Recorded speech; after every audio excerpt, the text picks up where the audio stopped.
नमस्कारम दोस्तों, आज हम बात करेंगे जवानी की रसगुल्ला यानी नीलकमल सिंह का जो गाना है 100 मिलियन व्यूज हुआ है गाइस, उसी के बारे में हम बात करेंगे। इससे पहले गाइस, अगर आप चैनल पर नए होंगे तो चैनल को सब्सक्राइब कर लेना और बेल आइकन को प्रेस कर लेना, जिससे आपको आने वाले वीडियो के बारे में पता चल सके। तो गाइस स्टार्ट करते हैं हम आज के वीडियो में, जो जवानी की रसगुल्ला के बारे में आपको बताएंगे।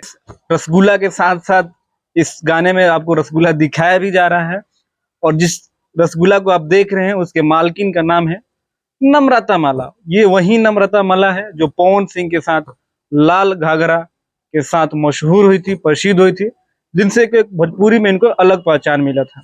और हमारे जो हीरो हैं, हमारे जो सिंगर हैं नीलकमल सिंह, रसगुल्ला के जो मालकिन है, उनको इम्प्रेस करने के लिए उनके रसगुल्ला का तारीफ कर रहे हैं, यानी उनके जवानी के बारे में अच्छे अच्छे अपने विचार हैं जो प्रकट कर रहे हैं। तो बाकी गाइस, इस रसगुल्ला को पाने के लिए नीलकमल सिंह बहुत ज्यादा तारीफ कर रहे हैं, और इस रसगुल्ले के तारीफ के बारे में लिखा है हमारे आशुतोष तिवारी ने, और उसको सजाया है प्रियांशु सिंह ने।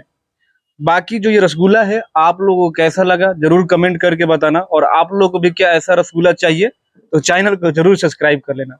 मिलते हैं अगले वीडियो में, तब तक अपने भाई को दो इजाजत। नमस्कार।